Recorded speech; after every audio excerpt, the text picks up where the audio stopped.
Λες λογική να έχει ψυχή? Με ποια λογική?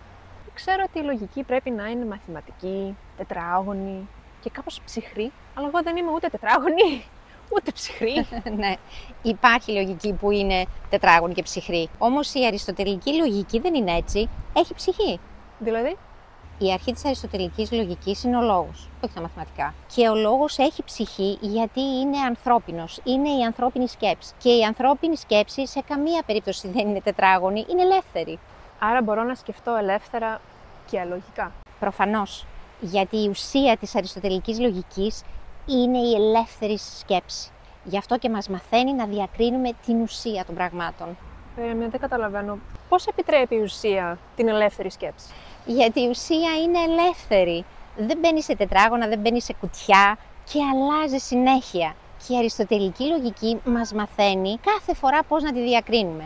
Στις σκέψεις μας, στις απόψεις μας, στην πληροφόρηση που δεχόμαστε από τρίτους, οι οποίοι έτσι κι αλλιώς προσπαθούν να επιβάλλουν τη δικιά τους λογική. Και πού είναι η ελευθερία? Στο ότι η σκέψη είναι δική σου.